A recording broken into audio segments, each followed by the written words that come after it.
चाहे कितना ही समझदार हो, वो अगर चुनाव लड़ेगा तो उसकी सामाजिक स्थिति इतनी कमजोर है कि उसको न मेघवाल वोट देगा, न चौकीदार वोट देगा, न चमार वोट देगा कोई उसको।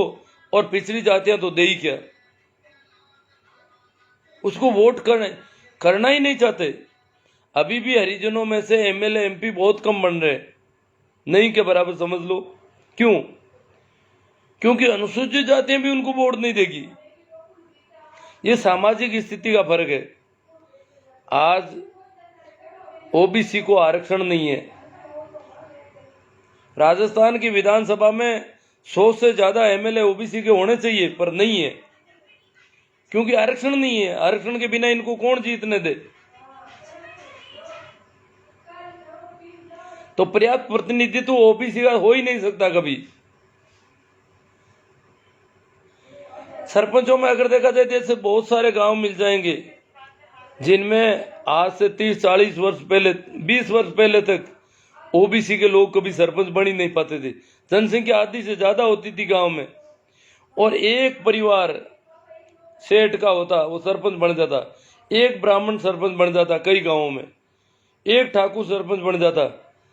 क्या एक जाट को कोई सरपंच बनाता है गांव में? अगर हो तो एक प्रजापति को कोई सरपंच बना देगा अकेले को? तो ये सामाजिक स्थिति की वजह से राजनीतिक स्थिति भी मजबूत है। तो ये आरक्षण, ये जो जाति आधारित जो सामाजिक स्टैंडर्ड है लोगों का, ये समाप्त होना चाहिए। समानता आनी चाहिए। समानता की बात करते हैं तो ये कह रहे हैं आप समरसता बिगाड़ रहे हो हमारी। समानता से नाराज है कि समानता की बात करने से समरसता नुकसान पहुंचता है। मतलब असमानता रहने दो। आप बार बार समानता की बात करते हो तो मन मुटाव बढ़ रहा है लोगों में। समानता की जरूरत नहीं, समरस रहो। अगर असमानता है तो उसमें राजी हो जाओ, और कोई ऊंच नीच है, भेदभाव है तो पड़ा रहने दो, उसमें ही राजी हो जाओ। रस लो उसका, समरस बराबर रस लो, उसमें रस लेना बंद मत करो। तुम समानता की बातें मत करो, इससे हमारी समरसता बिगड़ रही है। तो मैं अब परिस्थितियां मैं थोड़ी बात करूंगा। जैसे हमारे देश की कार्यपालिकाओं की क्या स्थिति है। कैबिनेट मिनिस्टर, इंडिया की कैबिनेट मिनिस्ट्री में कहते हैं कि ओबीसी का एक भी कैबिनेट मंत्री नहीं। आधी आबादी, और कैबिनेट में एक आदमी को नहीं लिया गया।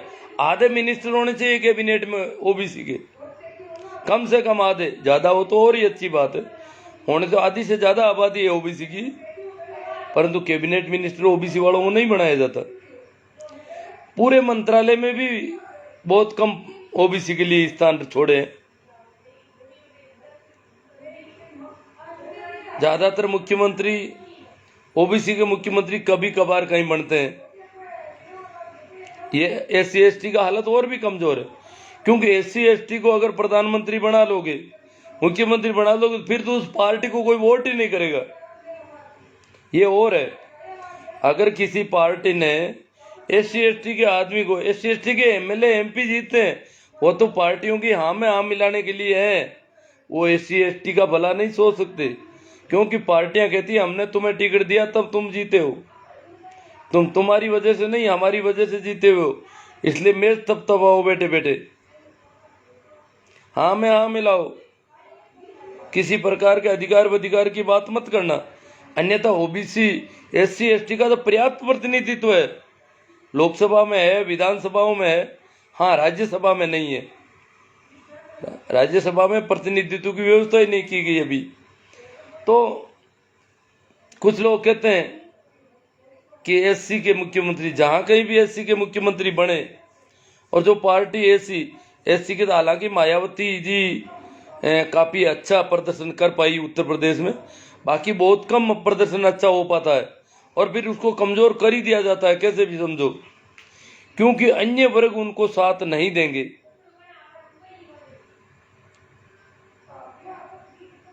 मेतरानी भी पड़ोस की मेतरानी को ऊंचा उठने नहीं देना चाहती। हाँ, राजरानी को चाहे कितनी ऊंची उड़ जाए, मेतरानी को कोई तकलीफ नहीं, पर पड़ोस की मेतरानी अगर थोड़ी ऊंची उठ गई तो उसकी खाना पीना हराम हो जाता है। तो एससी की जो धड़की जाती है, मानी जाती है, वो आपस में एक दूसरे को ऊंचा उठने में राजी नहीं हो सकती। हाँ, जो पहले से ऊंचे उनके पीछे तो हाँ मैं हूं, भू बेड़ी भू, सभी उनके लिए तो उनके तो गुणगान गाएंगे, पर इनमें से कोई ऊपर उठेगा तो इनको तकलीफ हो जाएगी, इनकी रोटी पानी होने लगेगी।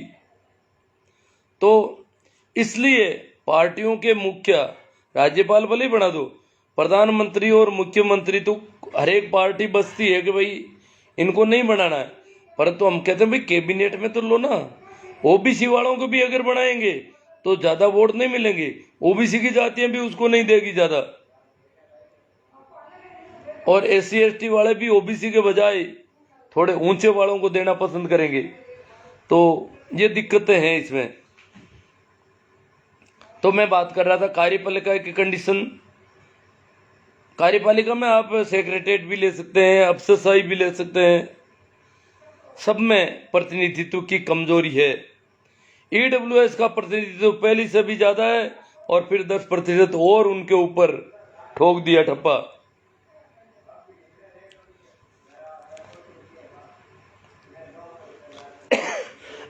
दूसरा है व्यवस्थापिका। व्यवस्थापिका में दो तरह के सदन है, लोअर सदन, हायर सदन। उच्च सदन में प्रतिनिधित्व के लिए कोई व्यवस्था नहीं है, इसलिए पूरा कब्जा पूंजीपतियों का है। निम्न सदन में, लोकसभा में या विधानसभा में, इनमें एससी एसटी के लिए परसेंटेज निर्धारित है, इसलिए उनका प्रतिनिधित्व है, परंतु वही पार्टियों की नकेल डाल के उनको वहां बिठाया जाता है। अपने आप में अगर कोई एससी एसटी का कहता है कि मैं तुम्हारी पार्टियों के बिना मेरे हिसाब से रहूंगा, तो उसको बीजेपी से खड़ा हो जाएगा, तो बीजेपी वाली जातियां आंधी होकर के उसको वोट करेगी और फिर अपने तरीके से उठ बैठ कर निकलवाएगी। कांग्रेस से खड़ा होगा तो कांग्रेस के जो वर्ग हैं वो वोट देंगे और अपने तरीके से उठ बैठ करवाएंगे। ये हालत है एससी एसटी की प्रतिनिधित्व की। न्यायपालिका तो जानते ही हैं, कुछ विशेष घरानों का कब्जा है न्यायपालिका में आज भी हमारे देश में। इससे ज्यादा बुरी हालत क्या हो सकती है? क्या न्याय करना सिर्फ वही लोग जानते हैं? संविधान के हिसाब से न्याय करना दूसरे लोग नहीं कर सकते, परंतु कुछ विशेष घराने हैं, उनका कब्जा है। वहां तो कोई कंपटीशन टेस्ट भी नहीं है, सीधा सीधा 10 साल का अनुभव होना चाहिए। हाई कोर्ट का, सुप्रीम कोर्ट का अनुभव में क्या, वकील ने रजिस्ट्रेशन करवा लिया और 2-4 केस 10 साल तक पेशियां पलटाता रहा, यह अनुभव हो गया 10 साल का, और इसको न्यायाधीश बना दिया गया। बड़ी हालत खराब है।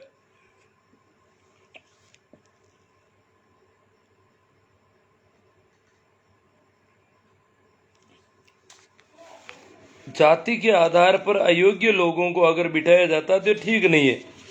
हमारे संवैधानिक आरक्षण में योग्यता कंपलसरी रखी गई है। ये जो सारे मेटेरियल आ रहे हैं ना, -% वाला वो बन गया और वो ये हुए, ये सारे आईटी सेल की करामात है। आईटी सेल अपने तरीके से बात कर रही है।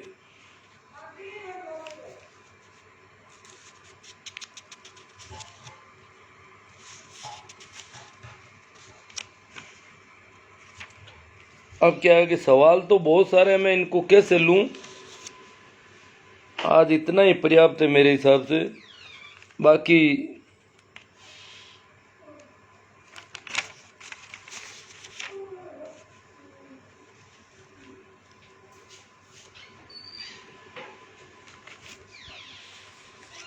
याद रखना 30 तारीख को जयपुर चलना है। ज़्यादा से ज़्यादा संख्या में हम कैसे इकट्ठे हो और कैसे हम हमारी मांग मनवाएं,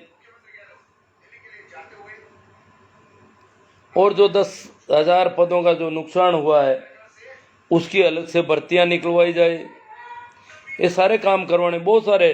वैसे तो इतना है कि हमें हमारी आबादी के अनुपात में प्रतिनिधित्व की मांग करनी है।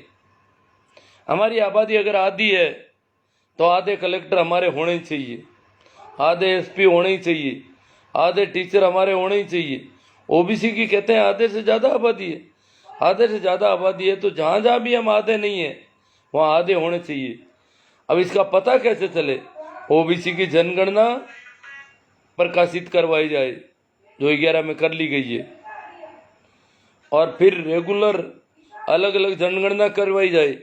जब जातियां हैं तो जाति आधारित जनगणना करने में क्या तकलीफ है? जैसे ही जनगणना होगी पता चल जाएगा कि इनका प्रतिनिधित्व इनकी आबादी के अनुपात में नहीं है, तो हम तो हमारी आबादी के अनुपात में हमारा प्रतिनिधित्व मांगते हैं।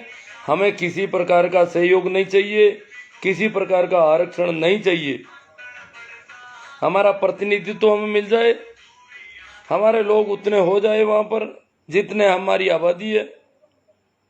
हमारे वर्ग के लोग होने चाहिए तो हमारी चिंता कर सके। हमारे बीच में से निकला व्यक्ति हमारी परिस्थितियों को जानता है। अब मैं आपके कुछ कमेंट पर बात कर लेता हूं क्योंकि काफ़ी टाइम हो गया। और मैं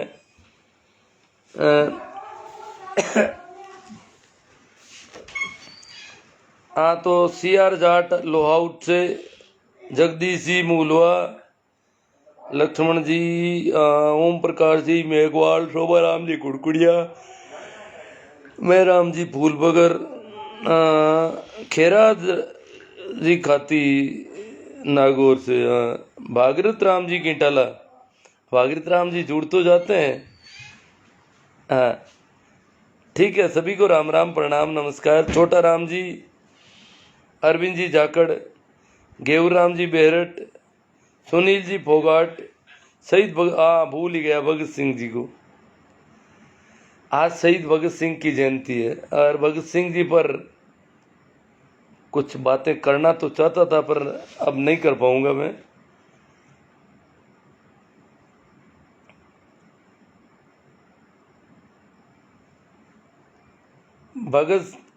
मैं 1989 और ओशो ने कहा जिस दिन भगत सिंह को फांसी लगी उस दिन हिंदुस्तान की जवानी को फांसी लग गई।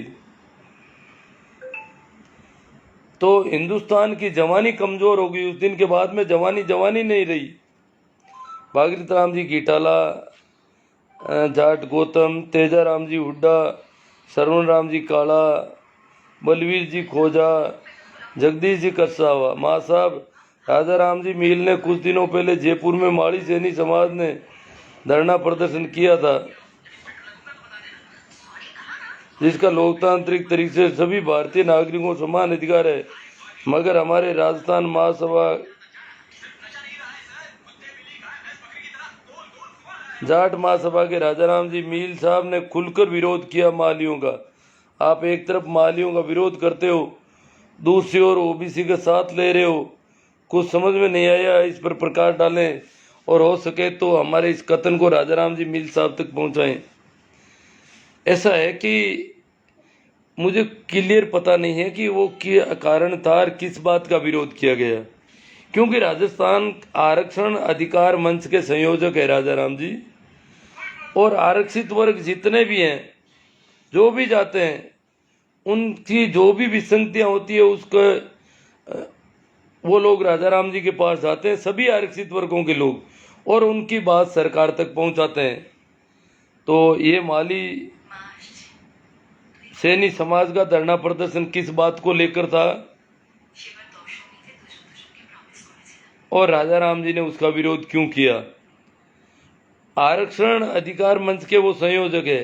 अगर आरक्षण से संबंधित कोई मामला था तो राजाराम जी खिलाफ नहीं हो सकते मेरे हिसाब से।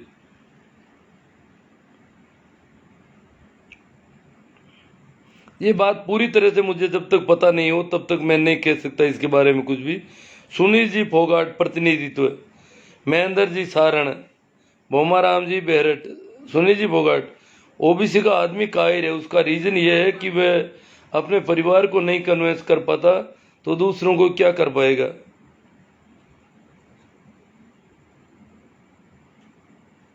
सूर्यवीर राजमाली वो कह रहे हैं आर्मी जिंदाबाद। अब देखो कुछ लोग कह रहे हैं कि आप आर्मी के खिलाफ कर रहे हो। आर्मी का 12.5% आर्मी को मिलेगा, परंतु वो पूरा का पूरा ओबीसी के युवकों का नहीं खाया जाना चाहिए। ओबीसी की महिलाओं को कोई दिक्कत नहीं हो रही है। ओबीसी पुरुषों का आरक्षण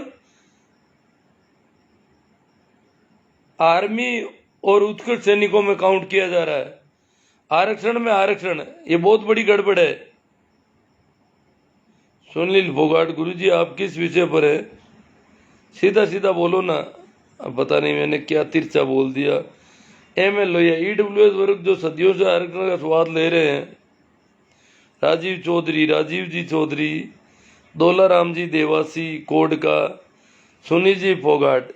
जब जाट आरक्षण आंदोलन का मैकेनिक था 98 में, काशीराम जी को हम एयरपोर्ट पर लेकर आए थे, तब एक रिपोर्टर ने पूछा था कि आप जाट आरक्षण आंदोलन में क्यों आए हो।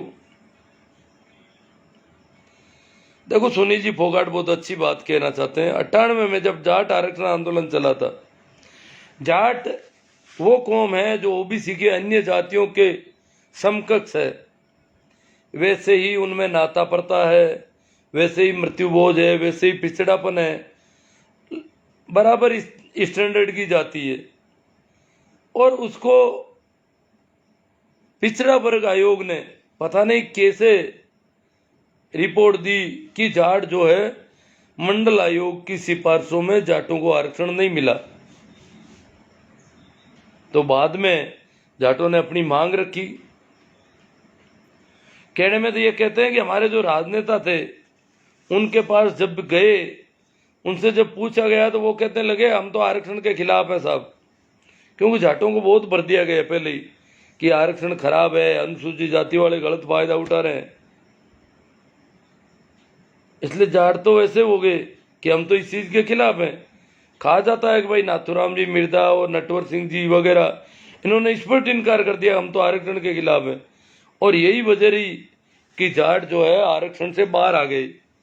98 में ज्ञान प्रकाश जी पिलानिया, राजाराम जी मील, विजय पूनिया भाई साहब, इन लोगों के अथक प्रयासों से आरक्षण मिला। तो सुनील जी फोगाट कहते हैं 98 में जब जाट आरक्षण आंदोलन का मैकेनिक था, काशीराम जी को हम एयरपोर्ट पर लेकर आए थे, तब एक रिपोर्टर ने पूछा था कि आप जाट आरक्षण आंदोलन में क्यों आए हो। और कब काशीराम जी ने कहा था कि जब आरक्षण खत्म करेंगे कभी मेरी ओबीसी के भाई और विशेष करके बड़े भाई जाट हमारा आरक्षण ही सुरक्षा करेगा, आरक्षण की सुरक्षा करेंगे। हाँ काशीराम जी ने क्या कहा रिपोर्टर को कि सरकारें आरक्षण को खत्म करना चाहेगी, प्रतिनिधित्व देना नहीं चाहेगी। उस समय ओबीसी के भाई हिम्मत करेंगे तो सरकारों से जूझ पड़ेंगे और सरकारों से अपना हक ले लेंगे। इसलिए मैं इनके साथ हूं। और विशेषकर जाट लोग इस लड़ाई को मजबूती के साथ लड़ेंगे और आरक्षण को खत्म नहीं होने देंगे। अब क्या करें, असंवैधानिक तरीके का आरक्षण ईडब्ल्यूएस को दे दिया गया। आर्थिक आधार पर, आरक्षण में कोई आर्थिक आधार होना ही नहीं चाहिए। ये कोई गरीबी हटाओ योजना थोड़ी है, ये धन लाभ के लिए नहीं है, ये वंचित वर्गों के प्रतिनिधित्व का मामला है जो सामाजिक और शैक्षणिक दृष्टि से पिछड़े वर्ग हैं। तो उन्होंने कहा कि जाट हमारी सुरक्षा करेंगे लक्ष्य के, लेकिन आज वो स्थिति नहीं रही। मैं मानता हूं कि ओबीसी का आदमी कायर है, वह अपने आरक्षण की सुरक्षा नहीं कर सकता। SC ST और मिनट की क्या सुरक्षा करेगा। जो लोग कहते हैं कि हमें मुख्यमंत्री बनाओ, वो किसे कहते हैं। राम जी सही कहते थे। रामस्वरूप जी चौधरी, बजरंग लाल जी शीला, मनीराम जी जानी, प्रेम सिंह जी सियाग, भूतपूर्व सैनिकों के लिए अलग से कोटा। अजी कोटा अलग से है भूतपूर्व सैनिकों का, परंतु वो वर्टिकल होना चाहिए, हर जाति वर्ग से उसके पद निकलने चाहिए। सोहन जी गुरलिया, महेंद्र जी कारेल, जागो ओबीसी जागो, रघुवीर जी गोरछिया जाड़ीसरा से नागौर। गुरु जी निंदा से घबराकर अपना लक्ष्य मत छोड़ना, लोगों को जागरूक करते रहो। रघुवीर जी गोरछिया जाड़ीसरा से। आप सत्य के साथ और सत्य कहते हो। प्रेम सुख जी नमो बुद्धाय। दूसरों का प्रतिनिधित्व भीख, और जो भिखारी 50% से भी नहीं दाबते वो खुद आरक्षण को गलत मान बता रहे हैं। रामकरण जी पूनिया रोहिणी, बजरंग जी शीला आरक्षण का विरोध बहुत ही करते हैं, ईडब्ल्यूएस का कोई विरोध नहीं करता। बजरंग जी शीला, ओबीसी SC ST के लोगों को एक नहीं होंगे तब तक कुछ नहीं होने वाला है। जय कड़वासरा। गुरु जी उबासी आवे चाय पी लो। अजी चाय तो मैं पीता ही नहीं हूँ, वैसे यूं ही आ रही है उबासी वगैरह तो। ML लोहिया, चाय तो मैं कभी कभार कोई पीता हूँ, बाकी नियमित रूप से कभी नहीं पीता, और विशेषकर घर पर पीता ही नहीं हूँ। ML लोहिया, वर्तमान समय में हमारे देश का चौथा स्तंभ बहुत कमजोर है, जिसका खामियाजा देश की आम जनता को भुगतना पड़ रहा है। जगदीश जी भाकल, हाँ राम राम, सभी को राम राम। भगवान राम जी मेघवाल, देवीलाल जी चौधरी, आप शामिल हो रहे हो क्या सर? हाँ जरूर, मैं क्यों नहीं शामिल हो रहा हूँ। मैंने टिकट तो करवाया है पर अभी वेटिंग में चल रहा है।